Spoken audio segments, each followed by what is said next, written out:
கர்த்தர் நம்முடைய வாழ்க்கையில் வாசம் பண்ணும் பொழுது நம்முடைய வாழ்க்கையில் எப்படி தேவன் வாசம் பண்ணினார் என்று பார்த்தோம். முதலாவதாக தேவன் மேக ஸ்தம்பமாக மேகத்தின் நடுவிலிருந்து மேகத்தின் மூலமாக பேசினார், மேகத்தின் மூலமாக வழி நடத்தினார் என்று பல உதாரணங்களை சொல்ல முடியும். நான் அதிகமாக சொல்லவில்லை. ஆனால் கர்த்தர் தம்முடைய பிள்ளைகளோடு கூட இருக்கும் பொழுது கர்த்தருடைய பிள்ளைகள் என்ன செய்கிறாங்க? அவர்கள் ஜெயம் பெறுகிறார்கள். கர்த்தருக்கு ஸ்தோத்திரம். அடுத்ததாக ஆண்டவராகிய இயேசு கிறிஸ்து அந்த வார்த்தை கிருபையினாலும் சத்தியத்தினாலும் நிறைந்தவராய் நமக்குள்ளே வாசம் பண்ணினார் என்று பார்த்தோம். அந்த ஆண்டவராய் இயேசு கிறிஸ்துவின் மூலமாக நாம் எப்படி ஆசீர்வதிக்கப்பட்டோம் என்பதை குறித்து பார்த்தோம். அடுத்ததாக ஆவியானவர் நம் மத்தியில் இருக்கும் பொழுது எப்படிப்பட்டதான ஆசீர்வாதங்கள் நமக்கு உண்டு என்பதை குறித்து நம்ம தியானித்தோம். இந்த நாளிலும் கர்த்தருடைய பிள்ளைகளே, இந்த வசனங்களை வாசிக்கும் பொழுது இஸ்ரவேல் புத்திரர் நடுவிலே வாசம் பண்ணி என் ஜனமாகிய இஸ்ரவேலை கைவிடாதிருப்பேன் என்று சொல்கிறார். நம்முடைய தேவன் நம் மத்தியிலே வாசம் பண்ணுகிறது மாத்திரமல்ல, நம்மை கைவிடாத தேவன். எத்தனை விசுவாசிகள் வழியா சொல்ல முடியும்? நம்மை கைவிடுவதில்லை. நம்ம கைவிடுவது என்றால் என்ன நினைக்கிறோம்? கைவிடுவது என்றால் என்ன நினைக்கிறோம்? நமக்கு தேவையான நேரத்தில் நமக்கு உதவி செய்வேன் என்று சொன்னவர்களோ அல்லது சொன்ன ஒரு காரியமோ நமக்கு உதவாவிட்டால் நம்மை கைவிட்டார்கள் அல்லது கைவிட்டு போனது என்று சொல்லுவோம் இல்லையா? எத்தனை பேர் புரிந்து கொள்கிறீங்க? கைவிடுதுன்னா என்னங்க? கைவிட்டார்னா என்னங்க? மேலே ஒருத்தர் நிற்கிறாரு, கையப்பிடி நான் கொஞ்சம் தூக்கி மேலே எடுத்துறேன்னு சொல்கிறாரு. பாதி போனோன்னா என்ன செய்கிறாரு? விட்டுடுறாரு. கீழே கொஞ்சம் கீழே இருந்திருந்தால் கூட எப்படி இருந்திருக்கும்? கீழே விழும்போது அடி கம்மியாக தான் அடி வாங்கியிருக்கும். ஆனால் இப்போ மேலே தூக்கிட்டு கைவிட்டாங்கன்னா எப்படி இருக்கும்? அதுதான் அதே மாதிரி சொல்கிறேன்.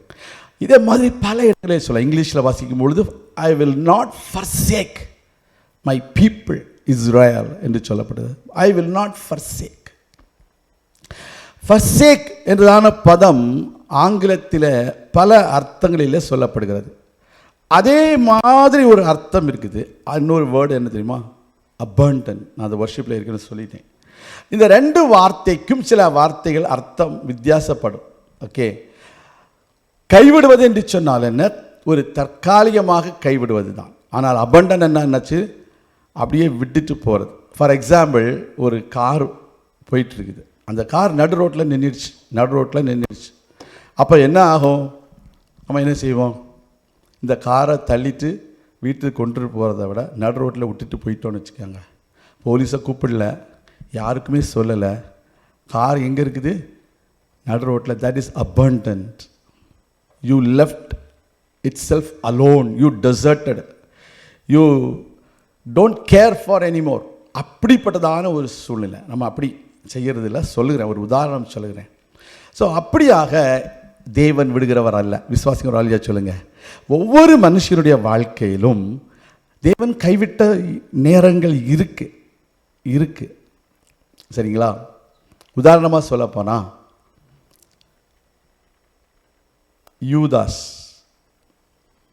யூதாஸ் பாவம் செய்தான். ஆண்டவர் என்ன செய்தார்? அவனை கைவிட்டுட்டார். ஏன் தெரியுமா? அவனுக்குள்ள சாத்தான் புகுந்ததுனால அவனுக்கும் தேவனுக்கு இடையில் உள்ள தொடர்பு துண்டிக்கப்பட்டு விட்டது. இது எத்தனை பேருக்கு தெரியும்? நாம் லூக்கா எழுதின சுவிசேஷத்தை எடுக்கும் பொழுது அங்கே வாசிக்கிறோம். 22ஆம் அதிகாரம் 3வது வசனத்தில் அங்கே 12 ஒருவனாகிய ஸ்காரியேத் என்னும் மறுபேர் கொண்ட யூதாசுக்குள் சாத்தான் புகுந்தான். ஒரு மனுஷனுடைய வாழ்க்கையில சாத்தான் வந்து விட்டால் அங்க தேவனுக்கு என்ன இல்லை? இடம் இல்லை. சவுல் தேவ ஆவியால் நிரப்பப்பட்ட மனிதன் தான், தேவனால் தெரிந்து கொள்ளப்பட்ட முதல் ராஜா தான். ஆனால் அவருடைய வாழ்க்கையில எப்போ சாத்தான் வந்தானோ, சாத்தான் எப்படி வந்தான்? ஒரு பெருமையின் ஆவி வந்தது. அந்த பெருமையின் ஆவி அவனுக்குள்ளே வந்த பொழுது அவன் தேவனுக்கு பிரியமில்லாததை செய்ய ஆரம்பித்தான். அப்பொழுது என்ன நடந்தது? தேவனுடைய ஆவியானவர் அவனை விட்டு எடுபட்டு போய்விட்டார். அப்ப என்ன வந்திருக்கும்? ஒரு வெற்றிடம் இருக்கும் என்றால் அங்க என்ன வரும்? ஒரு ஆவி வரதில்லை, கூட 7 ஆவிகளை கூட்டிட்டு வரும். ஒரு ஆவி இருந்தா நீங்க ஜெயித்திடலாம். இப்ப கூட வந்திருக்குது எத்தனை பேரு? 7 பேர். அப்படிதான் அநேக மனுஷருடைய வாழ்க்கையில் அநேக மனிதர்கள் தாங்கள் பின்மாற்றத்திற்குள்ளே போகிறார்கள். தங்களுக்குள்ளே சாத்தா வந்து விட்டார் என்பது கூட அறியாமல் இருக்காங்க. அவங்களுடைய பிஹேவியரை பார்த்து நமக்கு தெரியும். அவங்களுடைய கடந்த நாட்களில் அவர்களுடைய ஆவிக்குரிய வாழ்க்கையில் எப்படி முன்னால் இருந்தாங்க, இப்போ எவ்வளோ தூரம் போயிட்டு இருக்காங்க என்பது நமக்கு தெரியும். அதுதான் உண்மை. கர்த்தருடைய பிள்ளைகளே, இந்த வேளையில் நம்ம ஆண்டவர் கைவிட்டார் அதான் சொல்கிறது. அந்த வசனம் வாசித்த 49வது அதிகாரத்தில் ஏசாயாவின் புத்தகத்தில் ஆண்டவருடைய வார்த்தை என்ன சொல்கிறது? சீயோன் என்ன சொல்கிறாளாம்? கர்த்தர் என்னை கைவிட்டார் என்று சொல்கிறாள். சீயோன் என்ன சொல்கிறாள்? கர்த்தர் என்னை கைவிட்டார். அந்த கைவிடுதல் வேற, அபண்டன்ட் முற்றிலும் கைவிடுவது என்பது வேற. அதுதான் நடந்த விஷயம். அப்ப இந்த இடத்துல பாருங்க, சாவுலை கர்த்தர் கைவிட்டார். ஆனா அவன் பார்த்தீங்கன்னா அவன் ராஜா தான் இருந்தான். அவன் சாத்தான் என்ன செய்தான்? அவனுக்குள்ள வந்த பிறகு தேவனால் அபிஷேகம் பண்ணப்பட்ட தாவீதை அவன் என்ன செய்கிறான்? கொலை செய்வதற்கு முயற்சி பண்ணுகிறான். அல்லேலூயா. இதுல இருந்தே தெரிஞ்சுக்கணும் இது என்ன ஆவின்னு. அல்லேலூயா. இது என்ன ஆவி? ஆமென். அது தேவ ஆவியா அது வேற ஏதாவது ஆவியா? எப்போ ஒரு மனிதனை கொலை செய்ய தொடங்கி அல்லது தீர்த்து கட்ட வேண்டும், ஒழித்து கட்ட வேண்டும், இனிமேல் இவன் இருக்கக்கூடாது, இந்த இடத்துல இருக்கக்கூடாது, இவனை எப்படியாவது காலி பண்ணணும் அப்படின்னு நினைக்கிற ஆவி என்ன ஆவி இல்லை? அது தேவ ஆவி இல்லை. அது நிறைய பேருக்கு தெரிய மாட்டேங்குது. பாவம். என்ன பைபிள் தெரியாது, செய்தி கேட்கறது இல்லை, எந்த விதமான வேதத்திற்குரியதான அந்த என்ன சொல்றது பக்தி விருத்திக்கு ஏதுவான காரியங்களில் ஈடுபடுகிறது இல்லை. அப்போ என்ன செய்ய முடியும்? Nobody can help. எல்லாரும் சொல்லுவாங்க, கர்த்தர் நினைச்சிருந்தா அந்த அந்த அந்த யூதாஸை காப்பாற்றி இருக்கலாம்ல அப்படின்னு. கர்த்தர் காப்பாற்றுறதுக்கு யூதாஸ் இடம் கொடுக்கலையே. என்ன தேவனுடைய ஆவி இருந்த இடத்துல இப்போ என்ன வந்துடுச்சு? சாத்தான் வந்துட்டான். கொஞ்சம் யோசித்து பாருங்க. இப்போ இதே சம்பவம் பேதுருவுக்கு நடந்தது. பேதுரு தேவனை மறுதலித்தது உண்மைதான். அவன் சபிக்கவும் சத்தியம் பண்ணவும் அவன் செய்தது உண்மைதான். ஆனால் கர்த்தர் அவனை நோக்கி பார்த்த பொழுது அவன் என்ன செய்தான்? மனம் கசந்து அழுதான். இன்னைக்கு கர்த்தர் திரும்பி பார்க்கும் பொழுது என்ன, இவர் என்ன முறைக்கிறாரு அப்படின்னு பார்க்குற சில மக்கள் இருக்கிறாங்க. அவங்கள ஒரு நாளும் திருத்த முடியாது. எப்படி? ஏன் என்னை சபிச்சிட்டே அப்பா, என்னைய தெரியாது அல்லது என்னை மறுதலித்து விட்டையே அப்படின்னு ஆண்டவர் பார்க்கிறாரு. அந்த பார்வையை பேதுரு உணர்ந்து கொள்கிறான். அதான் வாசிக்கிறோம்.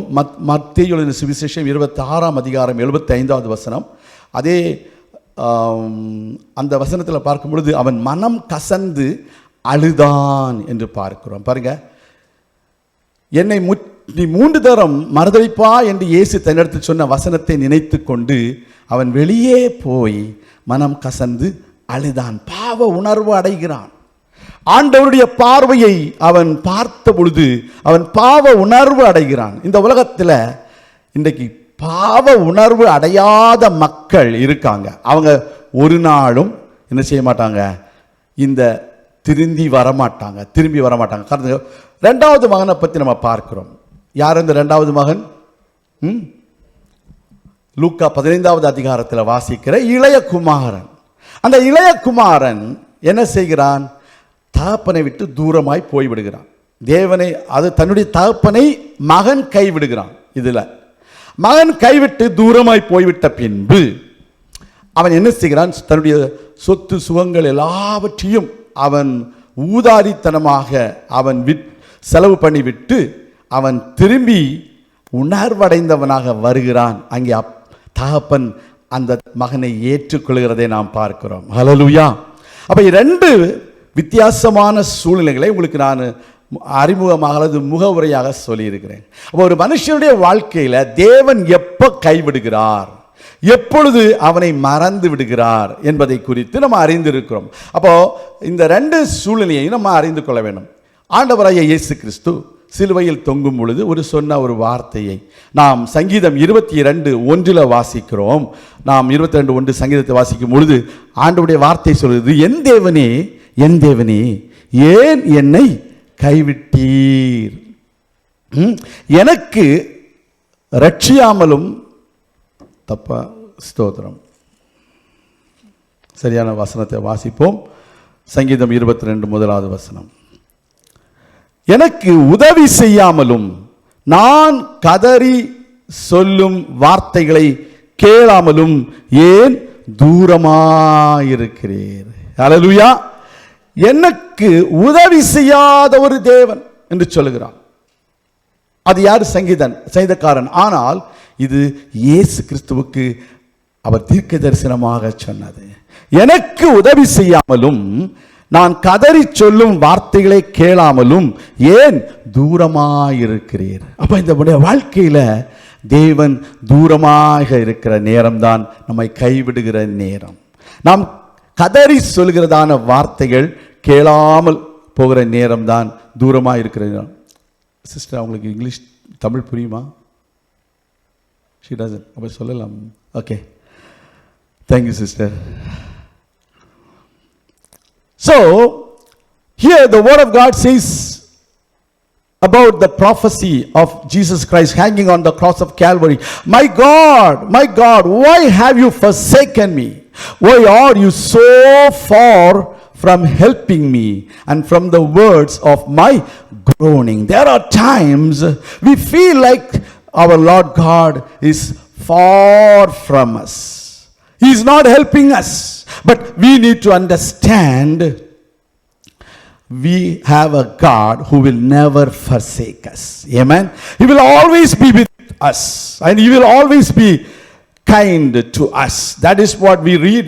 I mean, இந்த உலகத்துல வாசிக்கிறோம். சங்கீதம் 27:10, Psalms 27:10, என் தகப்பனும் என் தாயும் என்னை கைவிட்டாலும் கர்த்தர் என்னை சேர்த்துக் கொள்வார். When my father and my mother forsake me, then the Lord will take care of me. Amen. So do you think that your father and your mother will forsake you? எங்கேயாவது அப்பா அம்மா உங்களை கை விடுவாங்களா? விடுவாங்களா? விட மாட்டாங்க. அதாவது ஆண்டவர் சொல்கிறார், worst case scenario, even at the worst case scenario, I will not forsake you. Even the whole own mother can forget her suckling child, but I will never forget you. That is what the word of God says, that I will not abandon you, I will not forsake you. That is what our God. So there are times people are not able to understand the characteristics of God. There are times people are not able to understand the love of God. That is the reason they always think there is somebody, those who can love them, there is somebody who can take care of them.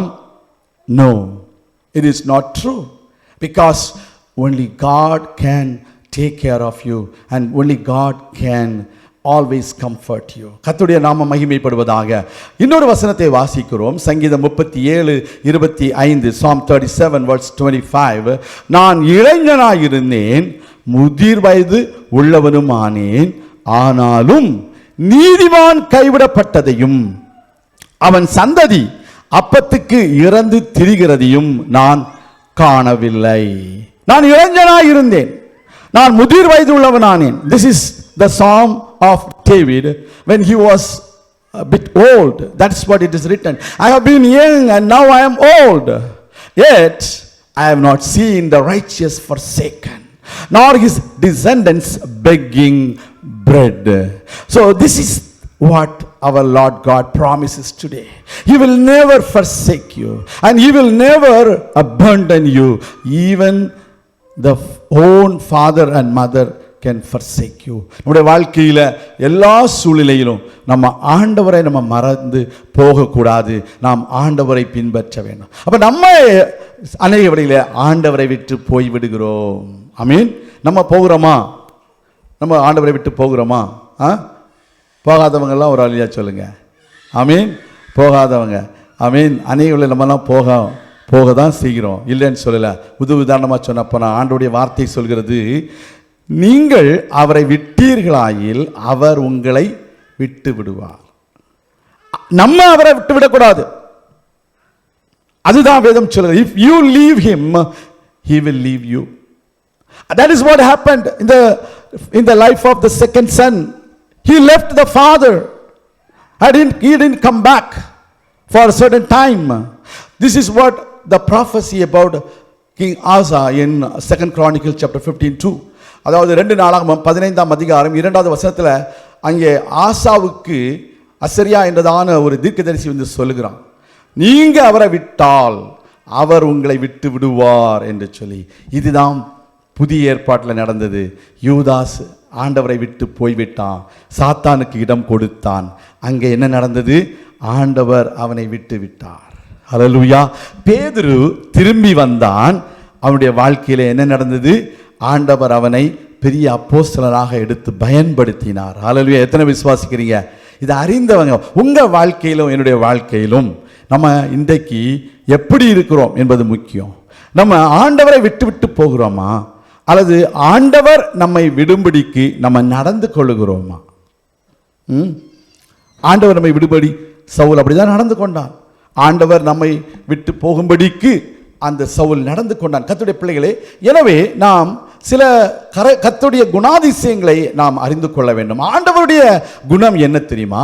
நாம் தேவனிடத்தில் பெற்றுக்கொண்ட வாக்கு தத்தங்களை அவர் நிறைவேற்றும் வரைக்கும் அவர் நம்ம என்ன செய்ய மாட்டாரு? கைவிட மாட்டார். ஆமென். ஆதியாகமம் 28ஆம் அதிகாரம் 15வது வசனம் நமக்கு எல்லாம் தெரிந்த ஒரு பகுதி.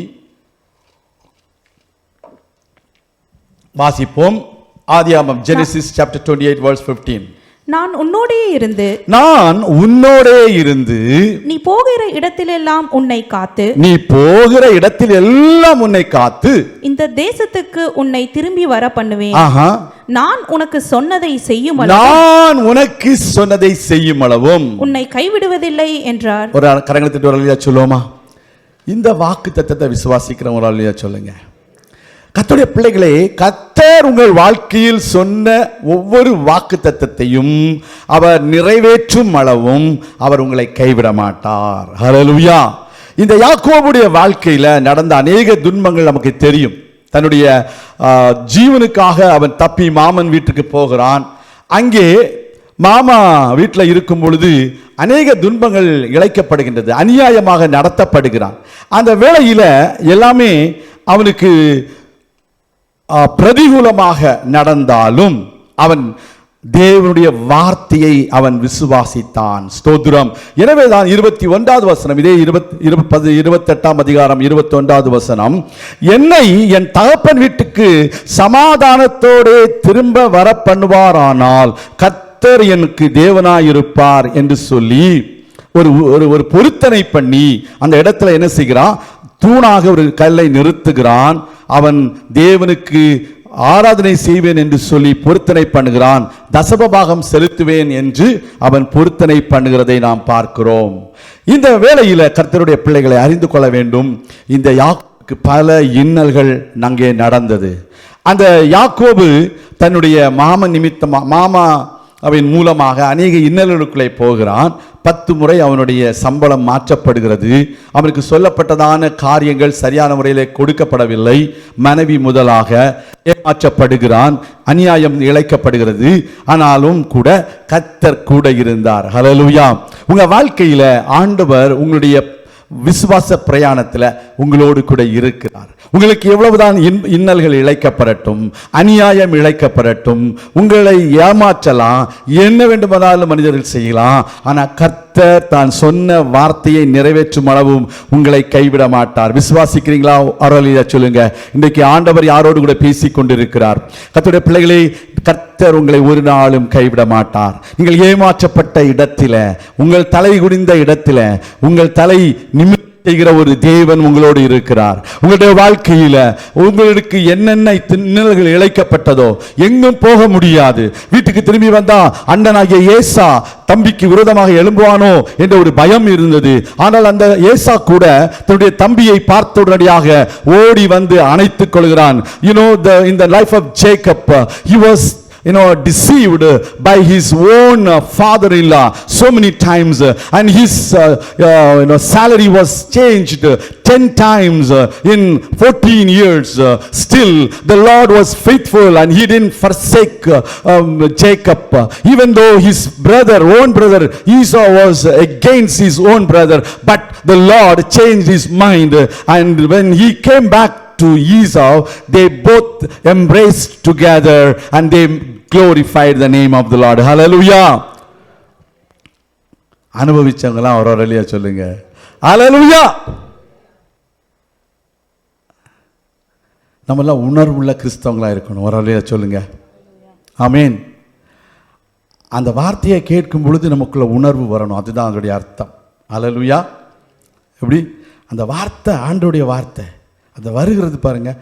ஆண்டவருடைய வசனத்தில் சொல்லப்பட்ட வார்த்தைகள் நீங்கள் ஒருவேளை படித்திருப்பீங்க, மறந்திருப்பீங்க. ஆனால் இன்னைக்கு ஆண்டவர் உங்களுக்கு ஞாபகப்படுத்துகிறார். கர்த்தருடைய பிள்ளைகளே, நீங்கள் இந்த ஆண்டவரை நீங்கள் விசுவாசிக்க வேண்டும், விசுவாசிக்க வேண்டும். நான் சொன்னதை உனக்கு செய்யும் அளவும் உன்னை கைவிடுவதில்லை என்று சொன்னார். ஆமென். 1 நாளாகமம் 28ஆம் அதிகாரம் 20வது வசனத்தில் ஆண்டவருடைய வார்த்தை சொல்கிறது, நான் சொல்லுத முடித்து தீரு மட்டும் என்று சொல்லி வாசிக்கிறோம். Let us read 1 Chronicles chapter 28 verse 20. The Lord God is telling to Solomon, and David said to his son Solomon, be strong and of good courage and do it, and do not fear nor be dismayed, for the Lord my God will be with you. He will not leave you. He is not talking about David, but he says, my Lord God, my God, he will not leave you nor forsake you until you have finished all the work for the service of the house of the Lord. Hallelujah. கரங்களை சொல்லுமா, தேவன் உங்களை அழைத்த ஊழியத்தை, தேவனுடைய ஆலயத்தில் செய்ய வேண்டும் என்று அழைத்த ஊழியத்தை நீங்கள் செய்து தீரு மட்டும் கர்த்தர் உங்களை விட்டு விலக மாட்டார், உங்களை கைவிட மாட்டார். விசுவாசிங்க சொல்லுங்க. So God has a mission for you. God has given you a vision for you. The Lord God will not forsake you until you complete everything, whatever the Lord has already spoken to you about your vision. There are times people change their vision, they change their mission by looking at the surroundings, by looking at the people, what they are telling. But you need to understand the Lord God is faithful, He is truthful, and He is the one who keeps His promise. So you don't need to be afraid about the situation that is around you, but God is going to help you to fulfill until you finish the work of the service of the house of the Lord. Hallelujah. ஹல்லேலூயா சொல்லுவோமா? கரங்களை தட்டி நன்றி செலுத்துவோமா? கர்த்தருடைய பிள்ளைகளே, அவ்வளவு அருமையான ஆண்டவர். இது ஒவ்வொரு தனிப்பட்ட நபர்களுக்கும் ஆண்டவர் சொல்கிறார். நம்ம தேசத்தை குறித்து என்ன சொல்லுகிறார்?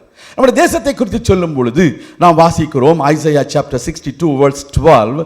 ஏசாயா 62ஆம் அதிகாரம் 4ஆம் வசனம். First we'll read verse 4. Okay. இனி நீ கைவிடப்பட்டவள் எண்ணப்படாமலும் உன் தேசம் இனி பாழான தேசம் எண்ணப்படாமலும் என்று வாசிக்கிறோம். You shall no longer be termed forsaken. இந்த இடத்துல forsaken is the adjective, it is not verb. There are two differences in forsake and forsaken. Okay, forsaken means it is talking about the land which is forsaken. It's talking about a person who is forsaken. Okay, it's an adjective. Okay, there it's written, you shall no longer be termed forsaken, nor shall your land anymore be termed desolate. பாழாய் போன தேசம் எனப்படுவதில்லை. விசுவாசிங்க அல்லையா சொல்லுங்க. இன்றைக்கு அநேகர் சொல்லுவாங்க, இந்த தேசத்தில் நாங்கள் வந்தோம், நாங்கள் என்ன ஆகிட்டோம், வேலை இல்லாமல் போயிடுச்சு. அப்படி யாராவது சொல்லுவாங்களா? இந்த தேசத்தில் வந்தவங்க யாரையாவது கர்த்தர் கைவிட்டாரா? கர்த்தர் யாரையாவது பாழாய் போன தேசத்தின்னு கொண்டு வந்துன்னு சொன்னாரா? கர்த்தருடைய பிள்ளைகளை எவ்வளவு நெருக்கடியான நிலைமைகள் உலகத்தில் போய்கொண்டிருந்தாலும் கர்த்தர் உங்களை அழைத்து வந்த நோக்கத்தை நிச்சயமாய் நிறைவேற்றுவார். ஹல்லேலூயா. God has brought you with a special purpose. He will not forsake you. You will not be forsaken. அருமையான தேவனுடைய பிள்ளைகளே, நம்முடைய தேவன் உங்களை ஒரு நாளும் கைவிட மாட்டார். தகப்பனும் தாயும் உன்னை கைவிட்டாலும் நான் உன்னை சேர்த்துக் கொள்வேன் என்று சொன்ன தேவன் உங்க வாழ்க்கையில நீங்கள் கைவிடப்பட்டேன் என்று நினைக்கிறீர்களா? இல்லை, தேவன் உங்களை கைவிடவில்லை. தேவன் உங்களை கைவிடாதபடிக்கு நீங்கள் அவருக்கு பிரியமானதை செய்வதற்கு எப்பொழுதும் ஆயத்தமாக இருங்கள். கர்த்தர் உங்களை ஆசீர்வதிப்பார். நான் உங்களுக்காக ஜெபிக்கிறேன். எங்கள் அன்பின் பரலோக பிதாவே, உம்முடைய பிள்ளைகளாகிய நாங்கள் உம்முடைய சமூகத்திலே வந்திருக்கிறோம். எங்களை கைவிடாத தேவன் என்று நாங்கள் அறிந்திருக்கிறோம்.